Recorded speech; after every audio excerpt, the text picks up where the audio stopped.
안녕하세요. 어떻게 글의 시작을 열어야 할지 한참을 고민하다가 일단 한 글자 한 글자 적어봅니다.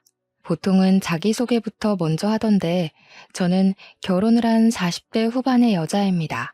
지금은 남편과 함께 행복하게 또 부족함 없이 부유하게 자식들 낳아 키우면서 살고 있습니다만 처음부터 이런 호사를 누린 건 아니었습니다.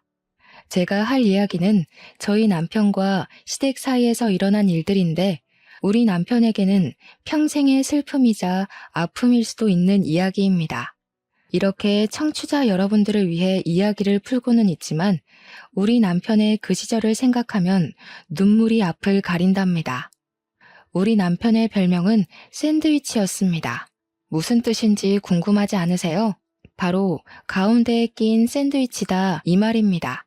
우리 남편에게는 위로 형이 하나 있고 밑으로 나이 차이 꽤 많이 나는 막내 여동생이 있었습니다. 시댁이 남아 선호 사상이 엄청나게 중요시되는 집이었는데 무조건 장손만 믿고 간다, 올인이다 하는 부모 밑에서 자란 덕분에 우리 남편은 대학도 가지 못했습니다. 장손이 공부를 잘하는 편은 아니었으나 우리 남편도 뭐 특출나게 잘하는 편은 아니었기에 대학까지는 그럴 수 있지라고 생각했다고 했어요. 그런데 우리 남편이 그동안 살면서 받아온 차별은 정말 어마어마했다고 했습니다. 저한테 울먹이면서 이것저것 말해줬었는데 저도 주먹이 불끈 쥐어질 정도로 엄청나게 분노했었어요. 우리 시모는 무조건 장남, 우리 장남, 내 장남 하시면서 말끝마다 장남 타령하시는 분이었고요. 우리 시부는 막내딸, 내 눈에 넣어도 안 아픈 막내딸, 우리 공주 하시는 분이었죠. 그러면 자연스럽게 우리 남편은 누가 챙겼을까요? 조부모님? 아니죠. 아무도 우리 남편을 챙겨주지 않았습니다. 하물며 감기라도 걸리면 난리가 났다고 하더라고요. 장남이나 막내딸한테 옮길까봐 방 밖으로 나오지도 못하게 했다고 해요. 그 어린 나이에 얼마나 서러웠을지 생각만 해도 제 가슴이 다 사무칩니다. 거기다가 허여멀건해서 삐쩍 마른 아주버님과 시누이와 달리 우리 남편만 주워온 사람처럼 기골이 장대한 사람이었어요. 곰같이 생겼다는 말이 딱 어울리는 그런 남자였습니다. 등치도 엄청나게 크고 키도 크고 얼굴까지도 큰 사람이었죠. 손도 크고 발도 크고 그래서 우리 남편 별명이 곰이었다고 했어요. 겨울에 두툼한 외투라도 입고 저녁에 돌아다니면 곰인 줄 알고 사냥당하겠다 하는 소리를 듣기 일쑤였대요. 우리 남편이 고등학교를 졸업하자마자 대학도 집에서 보내주지 않는다고 해서 일을 찾아 헤매다가 이건 딱 나를 위한 직업이다 하고 발견한 게 뭐였는지 아세요? 바로 경호업체 일이었습니다. 업체의 면적을 딱 보러 갔는데 우리 남편의 외형만 보고 바로 합격이라고 내일부터 출근하라고 했대요. 일단 몸이 정말 크니까 키가 190cm거든요. 위압감이 장난 아니라서 그런 건지 우리 남편 덩치를 보면 대드는 사람이 없을 정도였어요. 거기다가 얼굴도 솔직히 험악하게 생겼거든요. 남편이 누나를 한번 부라리면 그 어떤 사람도 말조차 붙이지 못하는 그런 인상을 가졌어요. 그런데 우리 남편의 생김새와 달리 가슴만큼은 상당히 순수한 남자였습니다. 의외로 순정파의 면모를 지니고 있는 반전이 가득한 그런 남자에게 어떻게 마음을 빼앗기지 않을 수가 있을까요? 저와 남편이 처음 만나게 된 계기는 사실 제 입으로 말하기 참으로 부끄러운 일이지만 익명이니까 용기를 내보겠습니다.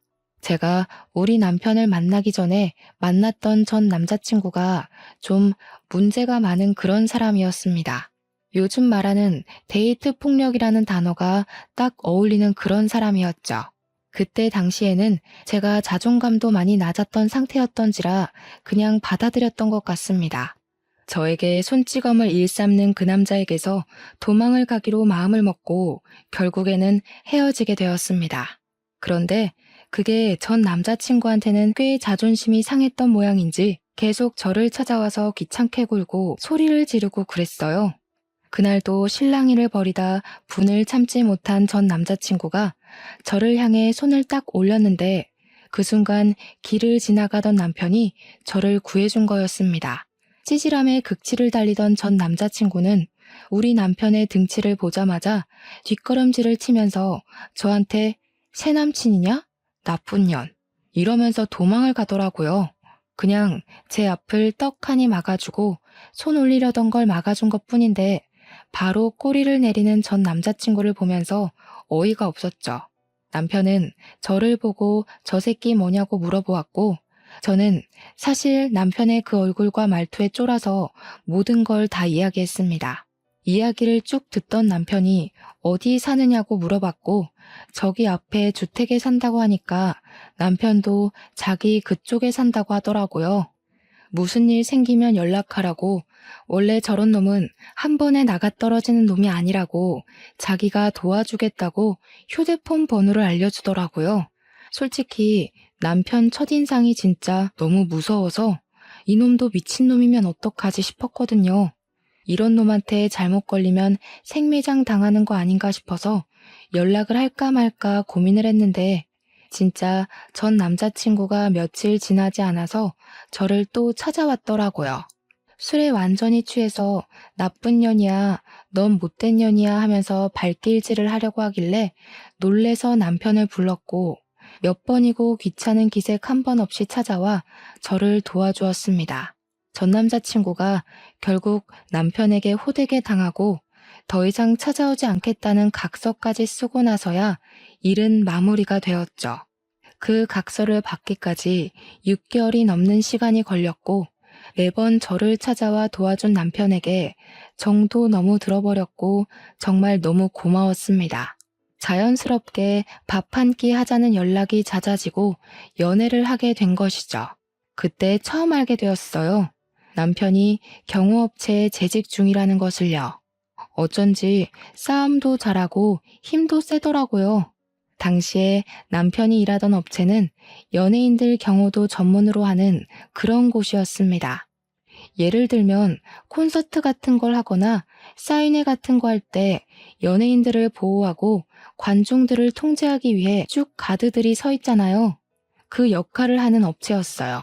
그러니까 한마디로 든든한 백이 생긴 거나 다름없었죠. 콘서트 같은 경우는 티켓을 주기도 했지만 티켓이 없을 때는 남편이랑 같이 슬쩍 들어가서 몰래 스텝인 척 콘서트를 보기도 했어요.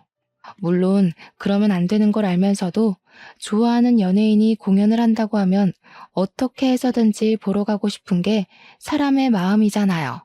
거기다가 일을 할 때 남편의 모습은 뭐랄까 정말 무섭기도 했지만 너무 든든해서 멋있어 보였거든요. 저는 남편이 일하는 모습을 보여줄 때가 가장 듬직하고 좋았어요. 거기다가 우리 남편이 엄청나게 쑥맥이었거든요. 그렇게 험상궂게 생겨서 시도 때도 없이 얼굴이 붉어지는 걸 보면 그렇게 귀여울 수가 없었어요. 연애하면서 모든 걸 저랑 다 처음 해보는 거라고 수줍게 이야기하는데 진짜 평생 함께하고 싶다 그런 생각이 들었습니다. 그런데 좀 의아한 부분도 있었어요. 연애를 하면서 남편이 단 한 번도 가족에 대한 이야기를 꺼낸 적이 없었거든요. 그래서 솔직히 저는 남편이 고아인 줄 알고 부모님 이야기를 꺼내면 안 되겠다, 어린 시절 이야기는 하지 말아야겠다 싶었습니다. 그런데 이야기를 듣다 보니까 또 고아는 아니더라고요. 부모님한테 연락 오는 걸 보고 저 혼자 얼마나 깜짝 놀랐는지 몰라요. 그때까지 고아라고 생각하고 있었거든요. 아무튼 저한테 가족에 대한 이야기를 꺼내지 않는 이유가 뭔가 따로 있겠지라고 생각만 했죠. 외동아들인데 부모님이 시골에 가 계신가 싶기도 했고 아무튼 프로포즈를 받고 나서야 알게 되었습니다. 형도 있고 나이 차이가 나는 여동생도 있고 부모님 두 분이 멀쩡히 살아서 저희 집 근처에서 같이 살고 있었다는 사실을요. 아무튼 프로포즈를 받고 결혼을 준비하는 과정에 있어서 우리 집에 인사를 드리러 오게 되었죠. 우리 부모님께서 남편의 첫인상을 보고 너무나도 식겁을 하시는 거예요. 제가 부끄러울 정도로 놀라셨는데 남편 눈치가 보이더라고요. 그런데 남편은 익숙하다는 듯이 진지하게 저와의 결혼을 허락받고 싶어서 왔다고 말씀을 드렸습니다. 아빠는 술을 한잔 하자고 하시더니 남편과 이야기를 나눠보시고는 사람이 진국이라고 우리 딸 믿고 맡길 수 있을 것 같다고 하셨습니다. 저희 부모님의 예상치 못한 환대에 기분이 좋아져서 우리는 시댁에도 빠르게 인사를 드리러 갔습니다. 결혼하고 싶다고 인사를 드리러 가면서 한우도 최상급으로 한아름 싸들고 갔어요. 그런데 시댁에서 그러는 거예요. 아직 장남이 결혼을 못해서 둘째부터 결혼을 시킬 수가 없다고요. 무조건 장남이 먼저 가야 한다고 장남 타령을 하시는데 제가 얼마나 어이가 없었는지 몰라요. 그래서 그랬죠. 아주버님 언제 결혼하실 건데요? 하니까 아직 만나는 여자도 없는데 무슨 결혼을 하겠냐고 심드렁하게 대꾸를 하시는 겁니다. 그러면 도대체 우리는 언제 결혼을 하라는 이야기인지 진짜 답도 없다고 생각했습니다. 그래서 일단은 결혼이 미뤄진 채로 6개월이라는 시간을 그냥 허비하고 말았습니다. 우리 집에서는 사위나 다름없이 생각하고 있었기 때문에 시댁에서보다 더 챙겨주시면서 시간을 보내고 있었고요. 근데 문득 아버지께서 궁금하셨나 봐요. 당장 내일이라도 결혼식장 들어갈 것처럼 굴어놓고 왜 준비도 안 하고 시간을 버리고 있냐고요. 그래서 제가 그냥 장남인 아주버님이 결혼을 해야지만 우리가 결혼할 수 있대 하고 대답을 하니까 아빠가 딱 그러시는 거예요. 자네 혹시 집안에서 차별을 받고 자랐나? 이렇게 물어보셨어요. 그러니까 우리 남편이 갑자기 닭똥 같은 눈물을 죽죽 흘리는 게 아니겠어요? 저랑 부모님 모두 다 놀래서 남편을 막 위로해 주었어요. 아버지께서 남편의 손을 꼭 잡아주더니 그 집 아들 하지 말고 우리 집 사위나 하라고 하면서 성을 내셨습니다. 자기도 차별의 서러움을 잘 알고 있다고 우리 집에서만큼은 내가 진짜 아들처럼 대해주겠네 하셨어요. 남편은 정말 장인어른을 아버지처럼 모시고 살겠다고 평생 나도 이런 따뜻한 대접받고 싶었다고 이야기를 했습니다. 그렇게 하하호호 하면서 우리 집에서의 분위기는 참 좋았어요. 그러던 와중에 제가 글쎄 혼전 임신을 하게 된 거예요. 우리한테는 너무나도 큰 축복이었지만 시댁에서는 난리도 그런 난리가 없었습니다. 어디 속도 위반을 할 수 있냐? 쪽팔려서 얼굴을 들고 다닐 수가 없다. 장남이 장가를 못 갔는데 어디 둘째네가 선수쳐서 애부터 가지냐고. 저한테 발랑 까졌네 어쨌네 입에도 담기 힘든 나쁜 소리들을 막 하셨습니다. 오죽하면 우리 남편이 됐다고 나 부모 없는 사람인 척 살 테니까 얼굴 보지 말고 절연하고 살자고 큰아들 타령하는 거 지겹다고 선언을 했어요. 그러니까 또 시부모님이 부모 자식 간의 인연이 얼마나 귀한 건데 그런 소리를 하냐고 남편을 달래기 시작했습니다. 나한테는 장남 결혼하면 그때 혼인신고를 하라고 이야기를 하는 거예요. 벌써 임신 8주 차가 되었는데 아주버님이 40주 전에 결혼을 할 수 있다고요?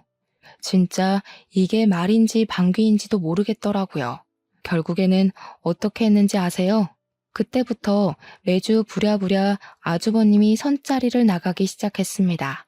도대체 장남이 먼저 결혼을 해야 된다는 건 어느 나라 법이길래 아주버님도 피곤하고 저희도 피곤한 상황이 된 거죠. 시간은 속절없이 흘러가서 저는 출산이 임박했고 아주버님은 드디어 뜻이 맞는 여자를 만났는데 거기서 또 결혼식을 준비하려면 몇 개월이 걸리잖아요. 그 사이에 저는 아이를 낳게 되었고 더 이상은 기다릴 수 없다고 생각했습니다. 물론 저희 집에서도 시댁의 그런 처사에 매우 불쾌한 감정을 숨기지 않고 드러내고 있었고요. 우리가 먼저 혼인신고라도 하겠다고 아이 출생신고를 해야 하는데 미혼모로 올릴 수도 없는 거잖아요. 그랬더니 일주일만 기다리라고 시댁에서 난리법석을 떨더니 결국 장남이 먼저 혼인신고를 한 다음에 저희도 혼인신고를 하게 시키더라고요. 그때부터는 또 기다림의 연속이었습니다. 아주버님네가 혼인신고를 하고 결혼식 준비를 하는 동안에 저는 몸조리를 했어요. 아주버님이 식을 올려야지만 우리도 식을 올릴 수 있다는 시부모님의 명령 때문이었습니다. 진짜 너무 열받고 뒤집어 엎고 싶은 마음이 들었지만 아이도 낳았고 몸조리를 했어야 했기에 꾹 참았습니다. 우리 아이는 남편을 닮아서인지 태어나기 무섭게 쑥쑥 자라기 시작했고 저는 육아를 친정엄마와 같이 하면서 진짜 힘들지만 보람찬 시간을 보내고 있었어요. 정말 누굴 닮은 건지 모르겠지만 너무 귀엽고 사랑스러운 우리 아가를 보면서 하루하루가 새 삶을 사는 것 같더라고요. 모유 수유를 할 때나 아이가 잘 때나 기저귀를 갈아달라고 올 때나 정말 너무 예뻐서 깨물어주고 싶을 정도였습니다. 아이가 다칠까봐 겁이 나서 손톱 하나 제대로 깎아주지 못하는 남편을 보면서 속으로 얼마나 웃었는지 몰라요. 그렇게 행복한 나날을 보내고 있었는데 아주버님의 결혼식 날짜가 잡혔다는 이야기를 시댁으로부터 전해 들었습니다. 저희 보고도 결혼식 날짜를 슬슬 정하라고 상당히 인심 쓰듯이 이야기를 하시더라고요. 그러면서 장남이 결혼하고 얼마 되지 않아 차남이 결혼하는 거니까 간소하게 식을 올렸으면 좋겠다고 요구를 하셨습니다. 이미 애도 낳고 살고 있는데 결혼식이라는 게 중요하면 얼마나 중요하겠냐고 하시는 거예요. 그러는 아주버님은 호텔에서 아주 호화롭고 성대한 결혼식을 준비하고 계셨거든요. 여기서 더 충격적인 것은 아주버님의 결혼식 날짜가 우리 애 돌날이랑 딱 겹치는 겁니다. 놀래서 시모한테 전화를 걸어서 어머님, 그날 우리 아이 첫 돌 행사를 한다고 말씀드렸잖아요. 했어요. 그랬더니 관심도 없었다는 목소리로 그랬니? 일주일 미뤄 하고 전화를 끊어버리시는 겁니다. 아무리 그래도 아주버님 결혼식이 가족 행사 중에 제일 큰 행사 아니겠냐고. 서러웠지만 별 수 있나요? 결국 우리의 돌날도 미루게 되었어요. 하필이면 예약이 다 차 있어서 한 달이나 뒤로 밀리게 되었습니다. 벼르고 벼르던 아주버님 결혼식 날 시댁 식구로서 만발의 준비를 하고 결혼식장에 도착해서 신부 대기실에 형님 되실 분께 인사를 드리러 갔어요. 그런데 이미 형님 친구분들이 다 와 계셔서 어쩔 수 없이 대기실 밖에서 친구분들이 사진 찍고 나오기를 기다리고 있었습니다. 그런데 친구들이며 형님이며 목소리가 얼마나 큰지 대기실 밖까지 대화 내용이 다 들리는 거예요. 진짜? 대박이다. 너무 부럽다. 하는 소리가 들리길래 무슨 이야기를 하시는 중인가 귀담아 들었죠. 대화 내용은 정말 충격적이었습니다. 글쎄, 우리 시부모님이 상가 건물만 세 채를 가지고 계신 분들이거든요. 그중 하나를 장남이 결혼한다고 아주버님 명의로 떡하니 증여를 해주셨다는 거예요. 형님이 신이 난 목소리로 우리 부부 이제 건물주잖아 하면서 친구들한테 자랑을 하고 있는데 제가 진짜 너무 서운하더라고요. 물론 제가 막 건물에 욕심이 나서 남편이랑 결혼을 약속한 것도 아니고 탐이 나는 것도 아니긴 했지만 저희는 다세대 주택에서 힘들게 전세 얻어서 쌀 한 톨도 아껴가며 돈을 모으고 살고 있었는데 시댁에서도 아주버님네 결혼하는데 돈 많이 들어갔다고 저희한테 지원 못 해준다고 했었거든요. 결국 그 지원 못 해준다는 돈 모두 아주버님네로 들어갔고 건물까지 증여해줬다고 하니까 제 속이 쓰리더라고요. 부러움의 목소리가 한껏 고조된 대기실 안으로 아이를 안고 그냥 들어갔어요. 결혼 축하드려요 하면서 아이를 안고 들어갔으니까요. 한번 안아보실래요? 하고 저희 애를 딱 보여드렸는데 형님이 질색을 하시더라고요. 드레스 망가져요. 됐어요. 내 드레스에 아기 침이라도 묻으면 어떡해? 하는데 순간 무안하더라고요. 아무리 그래도 시족하잖아요. 근데 그 순간 형님 친구들이 속닥속닥 하는 게 보이는 거예요. 아, 저기가 그 사고 쳐서 애부터 나왔다는 이런 소리가 들리는데 해도 해도 너무하더라고요. 그래서 제가 한껏 형님 친구들을 째려봤어요. 그러니까 헛기침을 하면서 어머, 성격도 드센가 봐. 우리 지연이 어떡하냐? 동서한테 몰매 맞는 거 아니야? 이러더라고요.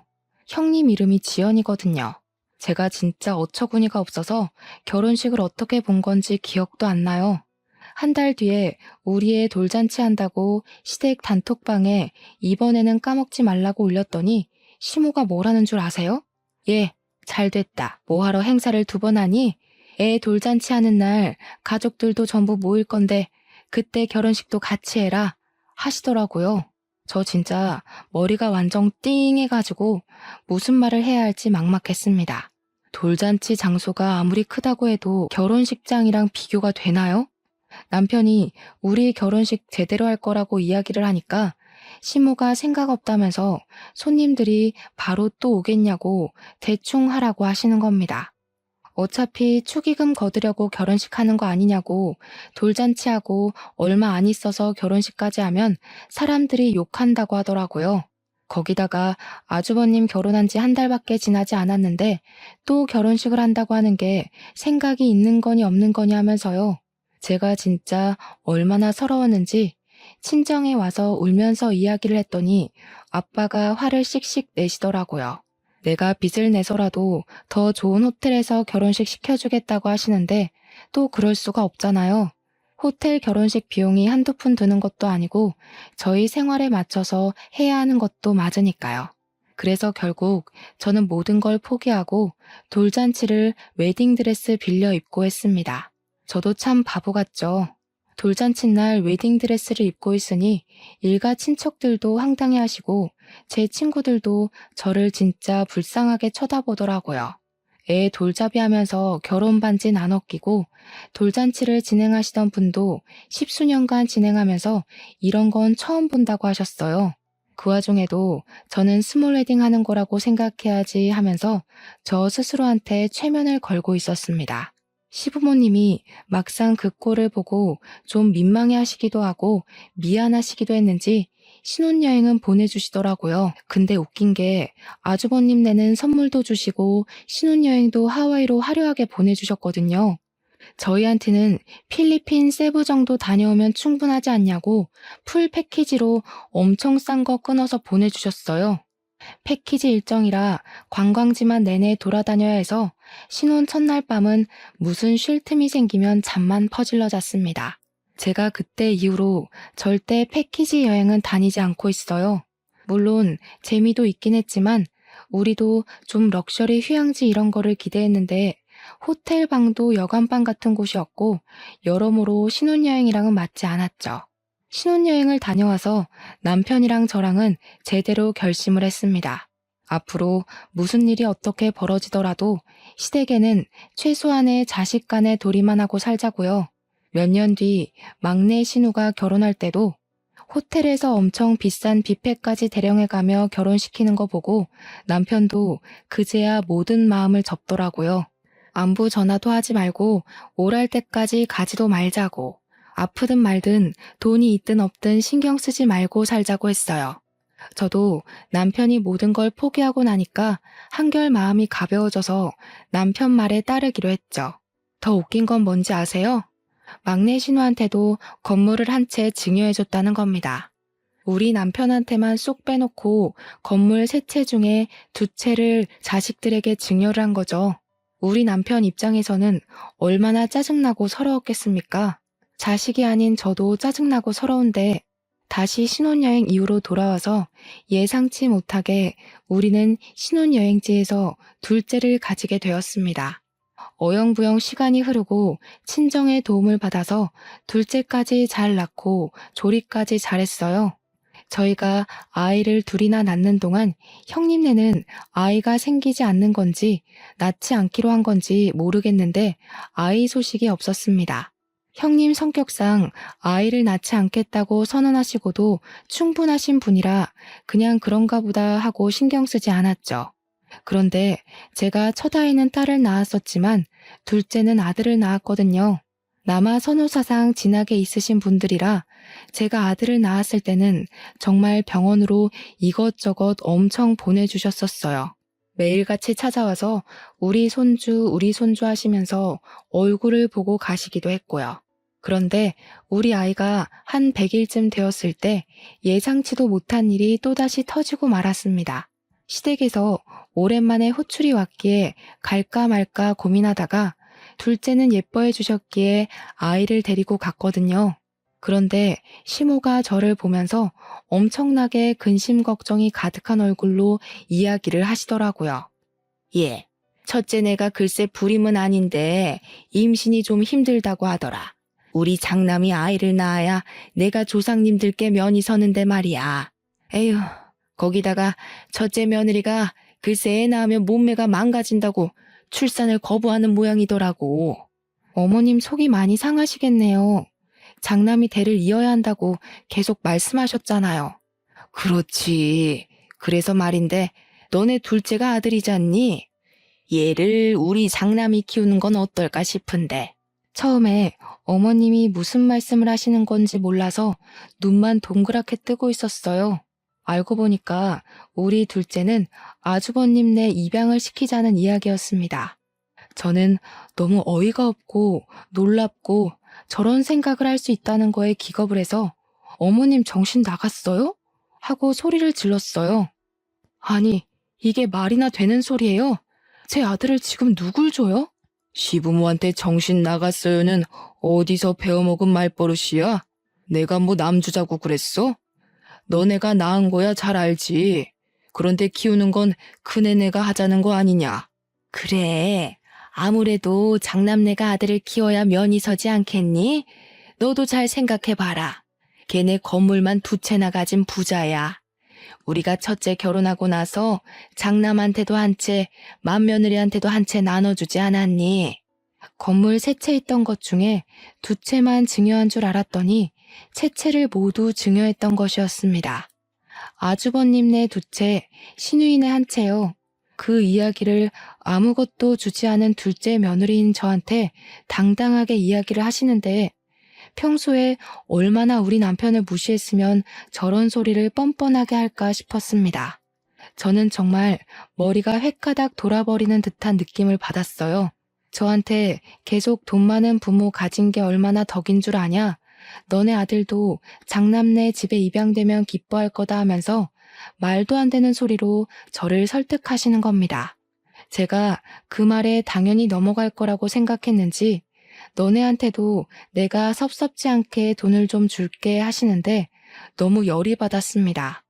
지금 우리 남편한테는 한 채도 주지 않으시고 아주버님과 시누이만 챙기신 주제에 저보고 10달을 품어 낳은 아들까지 아주버님네로 입양시키자는 게 말이에요? 우리 남편은 무슨 사생아입니까? 밖에서 나온 자식이라서 챙기질 않는 거예요? 그렇게 이야기를 하니까 시부모님이 아주 학을 떼면서 무슨 소리를 하는 거냐고 우리 둘째도 자기 배 아파 낳은 아들이라는 겁니다. 그러면서도 부잣집에서 태어난다는 게 얼마나 축복인 줄 아냐고 아들 하나 더 낳으면 되는 거 아니냐고 둘째네는 형님네에 입양을 시키재요. 그래서 제가 그랬죠.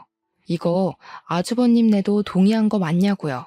형님이 결혼식 날 우리 애 한번 안아보시라고 이야기하니까 침 떨어져서 싫다고 하셨던 사람이라고. 그랬더니 시모가 자기들도 생판 남 입양하는 것보다야 자기 핏줄 입양하는 게 낫다고 하더라 하시는 거예요.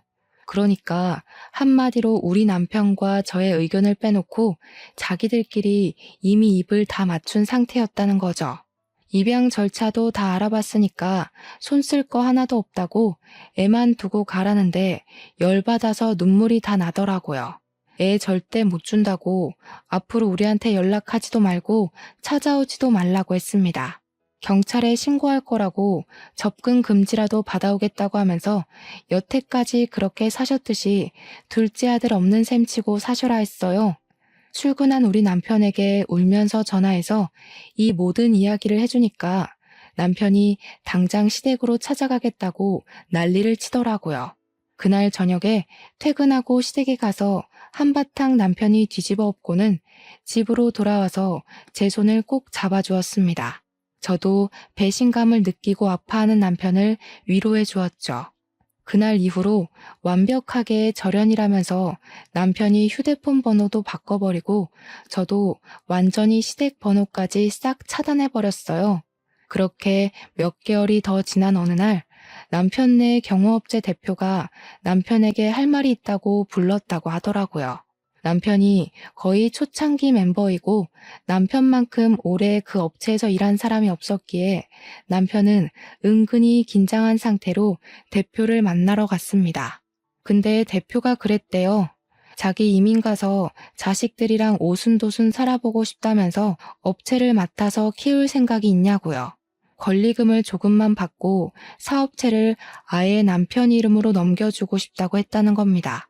오랜 시간 지켜본 결과 남편만큼 사업체에 대한 이해도도 높고 운영을 잘할 사람이 없을 것 같다는 이유였어요. 남편은 처음에 대표직을 맡고도 이민 가서 살아라. 내가 여기서 현장을 돌보겠다 했는데 대표님이 거절했대요. 한국에 나오고 싶은 생각도 없고 굳은 일 맡겨놓고 혼자 태평하게 살 위인이 못 된다고요. 남편은 업체를 인수하고 싶어 했고 꽤 자리가 탄탄한 업체였기에 포기하기엔 아쉬웠던 거죠. 영혼까지 모은 돈을 다 끌어모아도 권리금을 다 모으기엔 4,500만 원 정도가 비었어요. 추가 대출도 안 되는 상황이었고 결국 막다른 골목 끝에 몰린 저희는 시댁에 연락을 하게 되었습니다. 4,500만 원이 필요하니까 형이랑 형수한테 건물 준 거 더 이상 치졸하게 굴지 않겠다. 그 돈만 빌려달라고 했어요. 그랬더니 시모가 그럼 너네 둘째 아들 내놔 이러더라고요.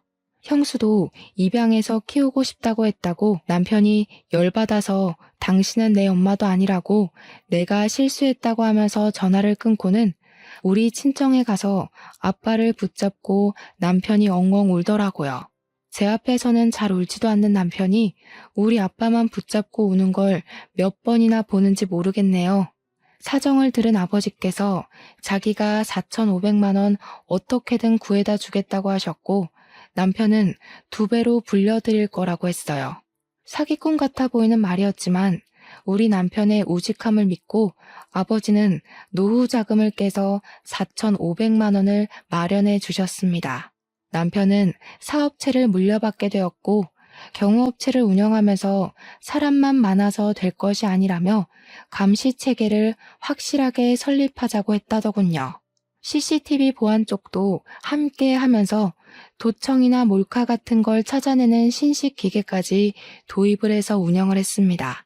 그러다 보니 예전에는 사람만 경호하던 업체였는데 점점 기업이나 기업 수장들의 집까지 관리를 하는 큰 업체가 된 거죠. 완전히 비밀스러운 1:1 보안 업체 같은 회사로 자리를 잡았다고나 할까요? 경매 같은 것이 열릴 때에도 우리 남편 업체로 직접 연락이 와서 고가의 상품 경호를 맡기기도 했습니다. 한마디로 대박이 터지게 된 거죠. 그게 우리 남편의 사업체를 운영한 지 3년 만에 일궈낸 성과였습니다. 그렇게 바쁜 3년을 보내는 동안 시댁에서도 큰 변화가 한 가지 일어났어요. 형님이 시모의 압박과 핍박, 구박을 이겨내지 못하고 결국 출산을 하게 된 것이었습니다. 시험관 6차 만에 겨우겨우 힘들게 얻어서 임신 기간 내내 바깥 구경 한 번 못하고 꼼짝없이 누워서 지낸 형님인데 결국 딸을 출산하는 바람에 시댁에서 난리가 났다고 하더라고요.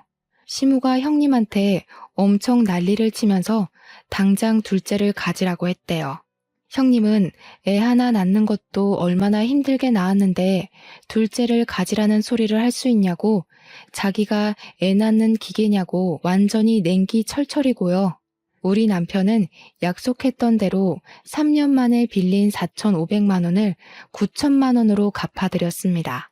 아빠는 2배는 농담 아니었냐면서 원금만 갚으라고 했지만 남편이 이 돈 모으려고 3년 걸렸다며 이자라고 생각하고 받아달라고 했죠.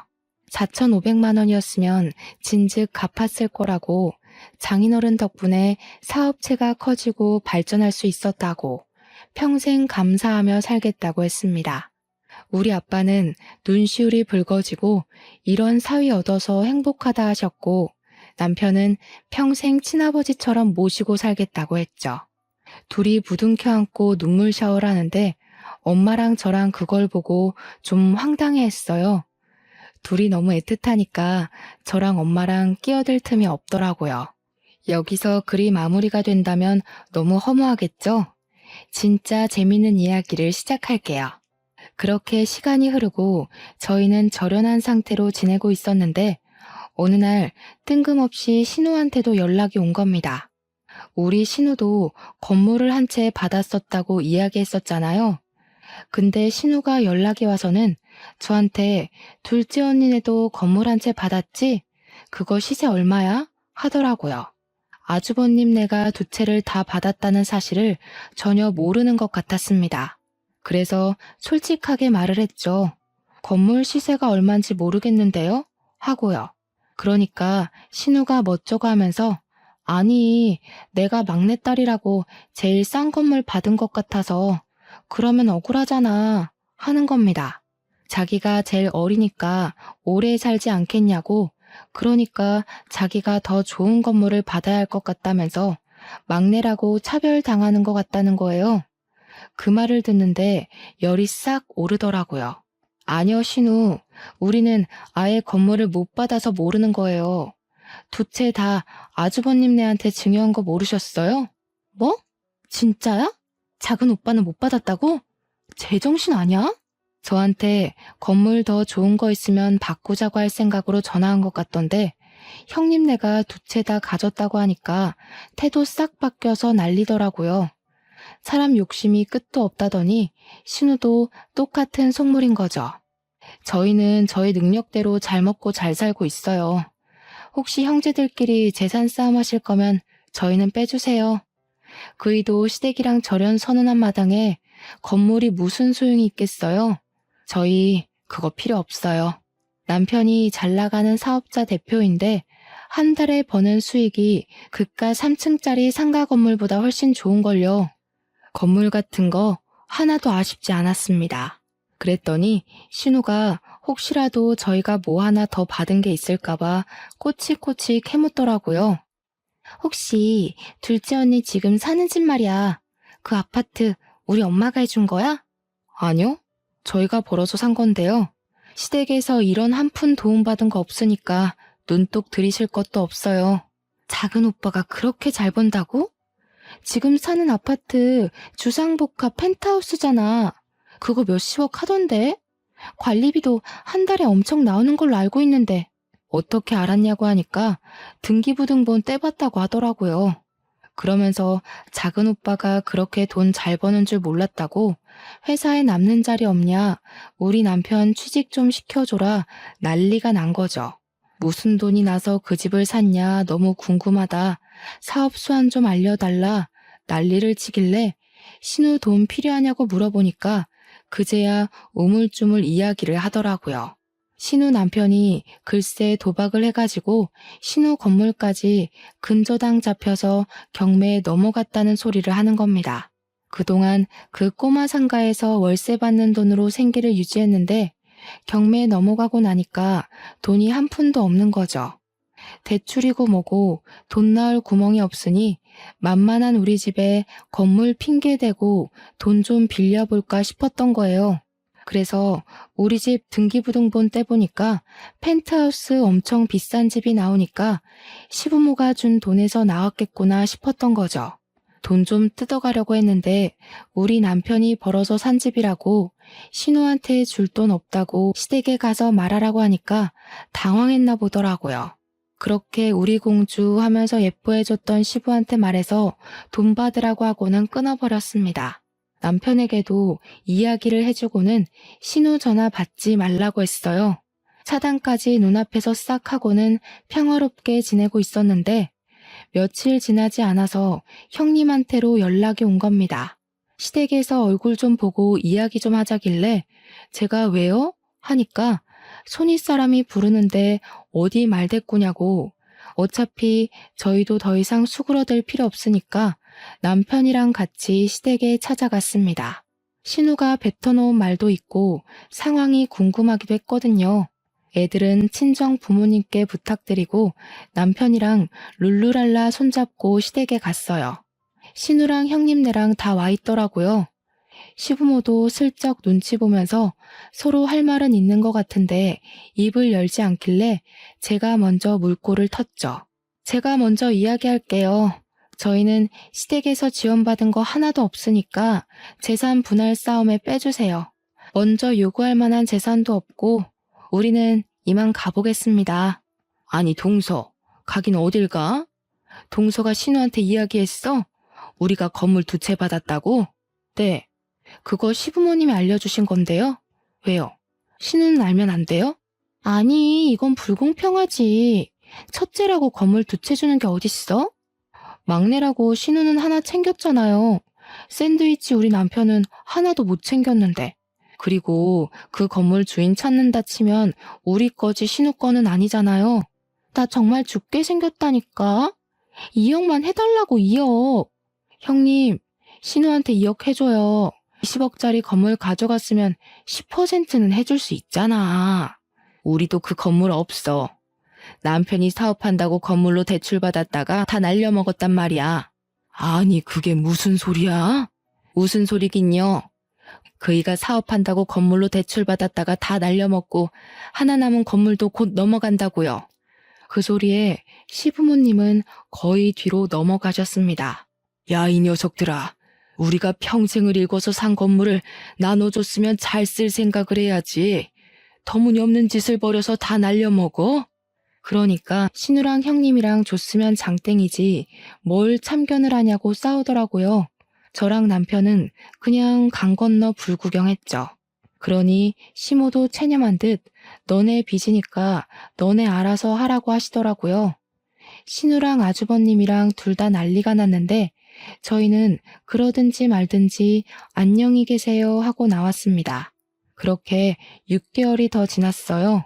6개월 동안 물론 신우고 아주버님이고 할 거 없이 집에 찾아와 남편 회사 찾아와 돈 좀 빌려달라고 어깃장을 놓고 난리를 쳤죠.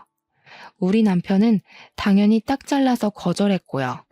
어느 날 집에 엄마랑 같이 아이를 보고 있다가 시부모님이 찾아와서 깜짝 놀랐습니다. 그런데 둘 다 짐을 한아름 싸들고 온 거 아니겠어요? 남편 없는 거 확인하더니 저한테 우리 여기서 좀 지내자. 집도 넓고 좋네 하면서 방을 막 이리저리 뒤지는 겁니다. 우리 딸은 시댁에 어릴 때 간 것 빼고는 간 적이 없어서 시부모한테 누구세요? 이러고 있더라고요. 시부모가 내가 너희 할머니 할아버지야 하는데 우리 딸이 우리 친정 부모님이 할머니 할아버지라고 하더라고요. 시부모 얼굴 썩어가는데 할 말은 없고 자업자득이었죠. 저는 시부모한테 우리 집에 당신들 누워서 잘 방 없다고 나가라고 했더니 시부모는 네가 이러니까 이쁨 못 받은 거라고 난리를 쳤습니다. 더 이상 자기들 오갈 데 없다면서 죽이 되든 밥이 되든 여기 있을 거라고 하니까 우리 엄마가 아빠랑 남편에게 바로 호출을 했더라고요. 양심도 없지. 여기가 어디라고 찾아와서 행패를 부립니까? 쪽팔린 줄도 모르고. 그런데 진짜 사이다는 우리 남편이었습니다. 남편이 업체 직원들을 데리고 집으로 온 거예요. 경찰까지 불러서요.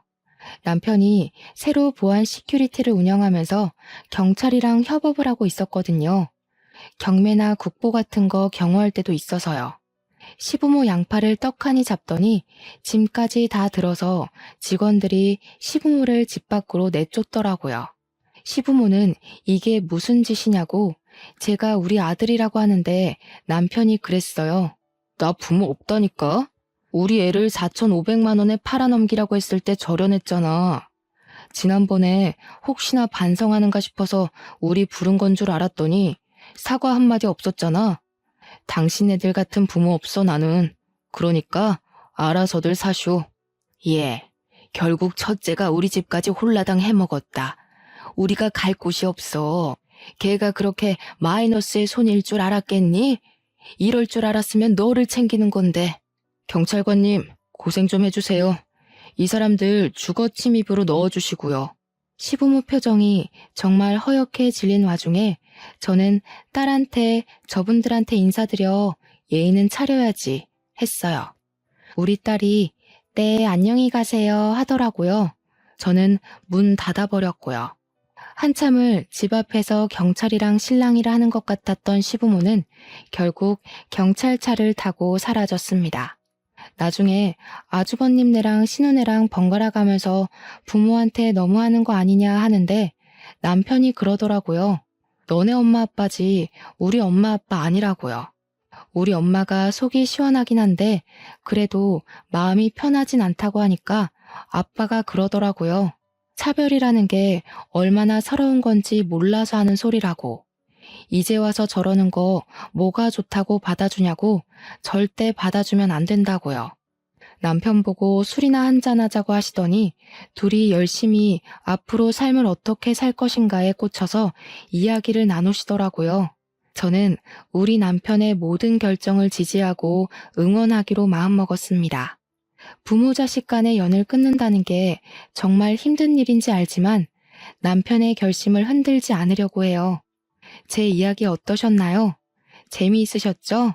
저도 앞으로 사이다 마실 날만 가득하길 바라고 있습니다. 오늘도 좋은 하루 보내시길 바라면서 제 사연은 여기서 마치도록 하겠습니다.